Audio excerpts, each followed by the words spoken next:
Be vigilant at all times and pray that you may have the strength to stand before the Son of Man.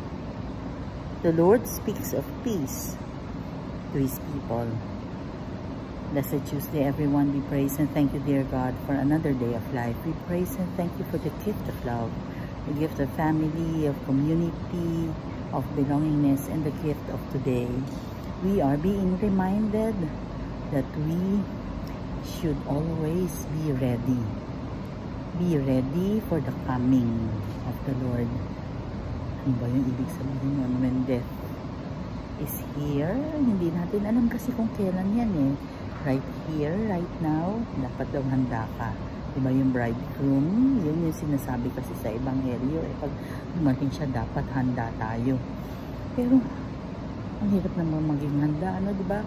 Palagi ko ngang sinasabi na kahit na paulit-ulit ako nag-a-attend na marriage encounter, sa talk number 5, we discuss about death. Hindi yata ako madaling mag-let go about death kasi syempre yun yung nakakatakot kasi magiging balo ka na, isa ka na lang, pero wala tayong magagawa. It will just come dun sa oras na hindi natin inaasahan, hindi tayo ready. Pero ang sinasabi nga sa Ebanghelyo is we should be ready. I remember last night, we went to the wake of our dear Pong.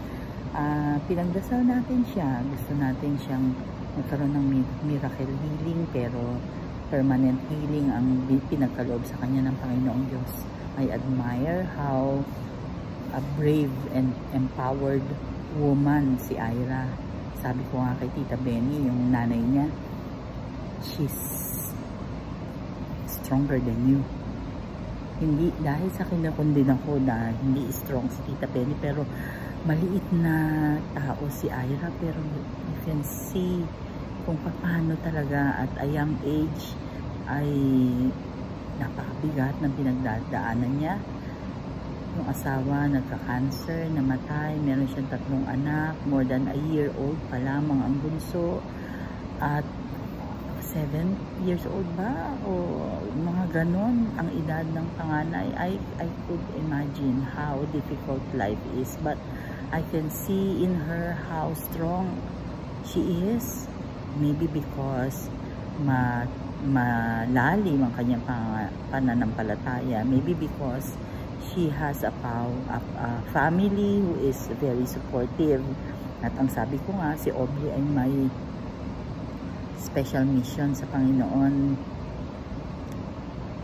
Yun ay actually sinishare ko. Hindi porket kayong mag-asawa ay wala kayong anak, hindi kayo blessed. For all you know, masama man o mabuti ang mangyari sa buhay mo, kapatid, Diyos lang ang nakakaalam.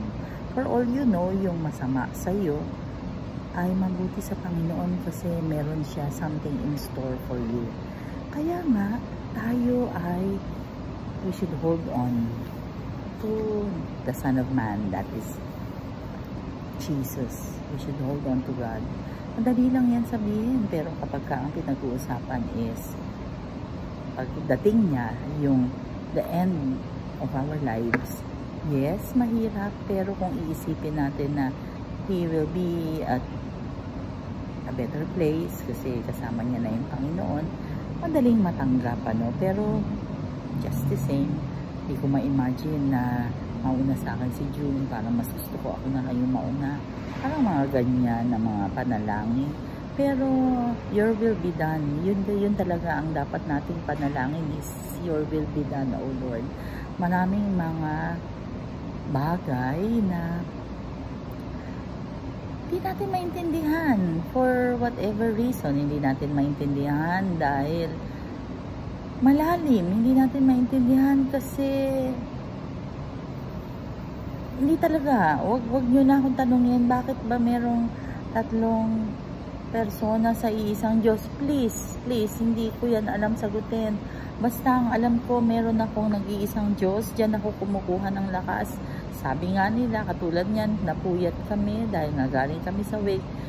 andyan si Mama Lu. Ang saya na nakapasok siya. Pero sa totoo lang, hindi ko rin alam kung saan ako kumukuha ng lakas eh. Marami nagsasabi na tutulog ka pa ba? Or nagpapahinga ka pa ba? Or paano mo nagagawa ang lahat? Basta ang alam ko, I draw strength from the Lord.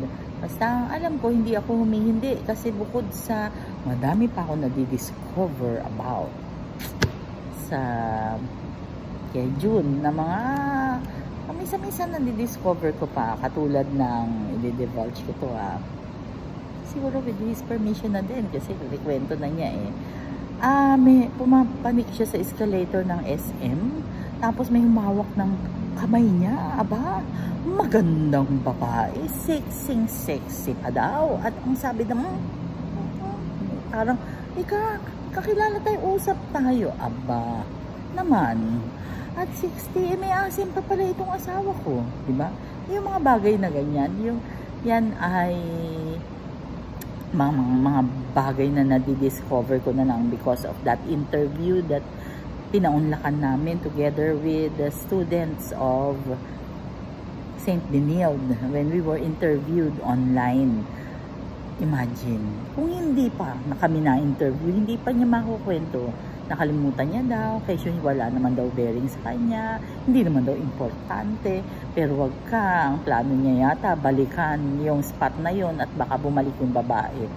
Nagkataon lang daw nang mamadali siya, kaya hindi niya pinatos yung babae. Well, kidding aside, syempre, alam natin na he has changed for the better.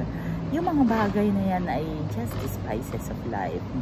Nagpapasalamat nga ako sa Panginoong Diyos na talagang nagbago na si June. At kung siya ay nagbago at ako rin lagi kong kiniklaim na I am also a renewed Christian. Nagbago din ako kasi dati ako matabil.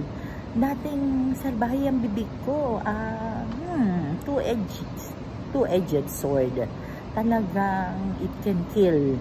It can exterminate. Talagang nakaka-hurt. Hurtful words talaga. Kaya ang lagi kong prayer is, Lord, please tame my tongue. Kung pwedeng mangyaring magbago for the better, lahat tayo pwede. Let us pray. Lord God, we are sorry for our sins, either of commission or omission. We pray for healing. Healing of those who are sick, those who are requesting for prayers, and those who are praying with us right here, right now. Panginoon, hindi man po madali ang pinagdadaanan namin sa buhay. Marami man po kaming dala-dala, maraming sakit, maraming concerns. Ikaw po ang bahala at ikaw po ang manguna sa amin because we need you. Please be with us always and in always and stay with us, for without you we are nothing. We pray for healing, healing of those who are sick. Panginoon, ang sakit po ng aking wrist. Panginoon, for those who are requesting for prayers, for those who are in pain because of the loss of their loved ones, in pain because of family feud, in pain because of so many burdens na nakapatong sa kanilang balikat. Lord God, please take over in our lives kasi hindi po namin kaya mapagtagumpayan ito nang wala kayo. All this we pray in your mighty name through the intercession of our blessed Mama Mary. Eternal rest grant unto Pong, O Lord, and that perpetual light shine upon him. May he rest in peace. Amen. Blessed Tuesday once again. God bless us all.